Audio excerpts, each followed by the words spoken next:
Parabéns a você nesta data. O principal mandamento para aqueles que não são crentes é: aquele que crer e for batizado será salvo.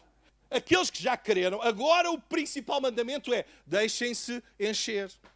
A forma da igreja viver é assim, é cheia do Espírito Santo. Cristo foi cheio do Espírito Santo. A primeira forma como o termo era usado era para referir-se às velas de um navio que eram cheias de vento. E ao serem cheias de vento, elas conduziam, impulsionavam a embarcação em direção ao rumo que era esperado. Uma igreja cheia do Espírito Santo é uma igreja qual vela que é cheia do sopro do Espírito Santo de Deus, que leva a embarcação, a igreja, a se conduzir, a ser impulsionada em direção ao porto seguro que ele disse que ia chegar. Esta igreja é uma composição de velas. Quantas embarcações só têm uma vela?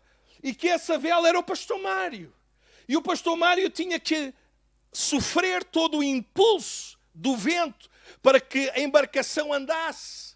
A igreja não se move apenas pelo esforço de um homem. Não! Nós temos o nosso general, o nosso comandante em chefe, que é Cristo Jesus. Mas há uma série de velas na igreja cheias do vento do Espírito Santo de Deus. A única vela que está quebrada é esta. Todas as outras não estão. Na igreja nunca haverá o momento em que todas as velas estão quebradas, porque Deus jamais permitirá isso. Os outros vão lá estar, os outros vão agir, os outros vão cuidar e Deus vai ser glorificado. Jesus é especialista em consertar mastros. Não importa se foste quebrado, o Espírito Santo de Deus está aqui.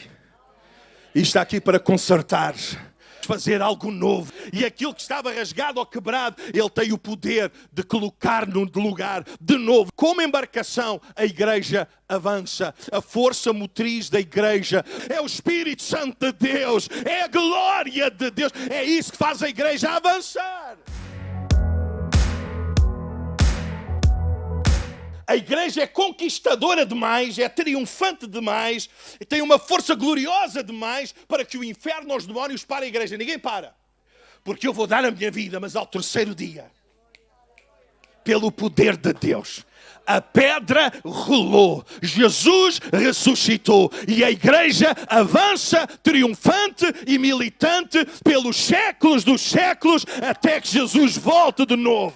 A igreja ouviu o processo de salga, como os alimentos eram conservados. Os alimentos eram conservados através de as salmouras. Ele está a dizer é que vocês sejam uma igreja não só conduzida, que vocês sejam uma igreja conservada pelo Espírito Santo de Deus. Qual é o processo de conservação que o sal traz para nós? Após a morte do animal, a carne começa a entrar num processo de decomposição. O processo de composição dá-se porque a carne liberta umidade, onde as bactérias vão proliferar e desenvolver-se, e essa proliferação de bactérias vão começar a agir sobre a carne e vão começar a trazer o processo de decomposição até que a carne fique podre. Como é que o sal opera? O sal vai secar a aguadilha da carne. E ao secar a umidade da carne, as bactérias não têm como proliferar.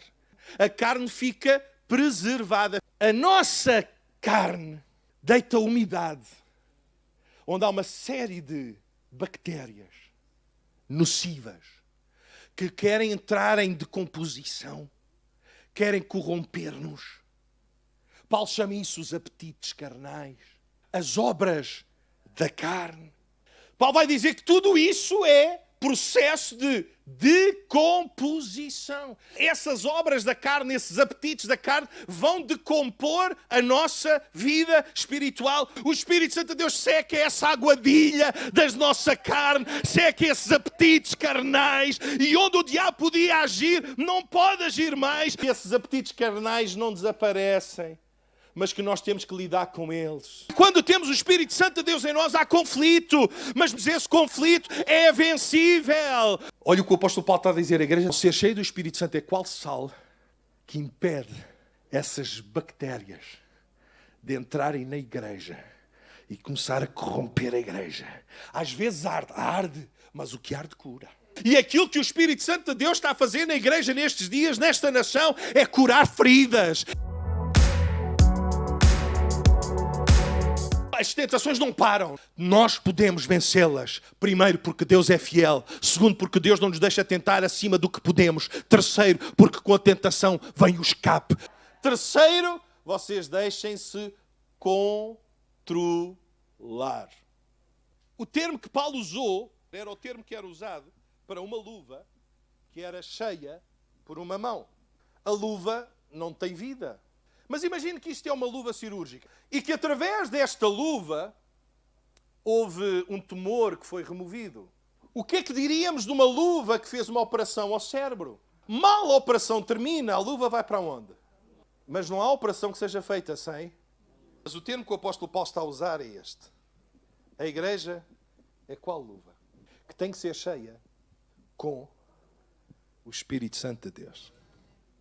E agora a luva que não fazia nada, tudo o que a mão fizer, a luva faz. Porque não é a luva que controla a mão. É a mão que controla a luva. Não é a igreja que controla o Espírito Santo de Deus. É o Espírito Santo de Deus que controla a igreja. Agora a igreja com a luva cheia vai começar a fazer aquilo para o qual é controlada pelo Espírito Santo de Deus.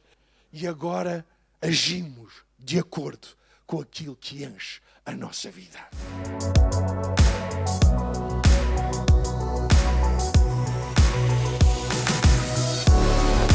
A igreja tem a mesma unção. Vocês são luvas, mas não são luvas vazias, inoperantes, inúteis, não. Vocês são luvas cheias da unção do Santo e agora essa unção está em vós. E agora aquilo que Cristo fazia, a igreja faz. Há pobres para serem evangelizados por homens e mulheres que são luvas cheias. O quarto sentido de ser uma igreja em que o Espírito Santo conduz, conserva e controla é uma igreja que é cheia. Paulo está a dizer encher até que transborda. Uma igreja que transborda, que vai além das suas bordas, das suas fronteiras, dos seus limites. E aquilo que nos faz chegar além dos nossos limites, das nossas fronteiras, não é a nossa capacidade, não é o nosso talento, mas é a unção do Espírito Santo de Deus na nossa vida. Aquilo que é preciso na igreja é disponibilidade e trabalho. Davi não era encantador de ursos com a sua lira. Não! Ele não era o talento que o levou a desmanchar os leões e os ursos a defender as ovelhas. Foi o seu trabalho. E na igreja não é o talento que vai guardar as ovelhas. É o trabalho. As ovelhas estão guardadas em primeiro lugar pela obra, pelo trabalho de Cristo Jesus na cruz do Calvário. Todos nós, quais velas, a trabalhar, a servir. Deixem que aquilo que vem do céu encha a vossa vida, encha. Mas se não tivesse lá água que transbordou para fora e tirou algumas das bolas, duas, saíram porquê?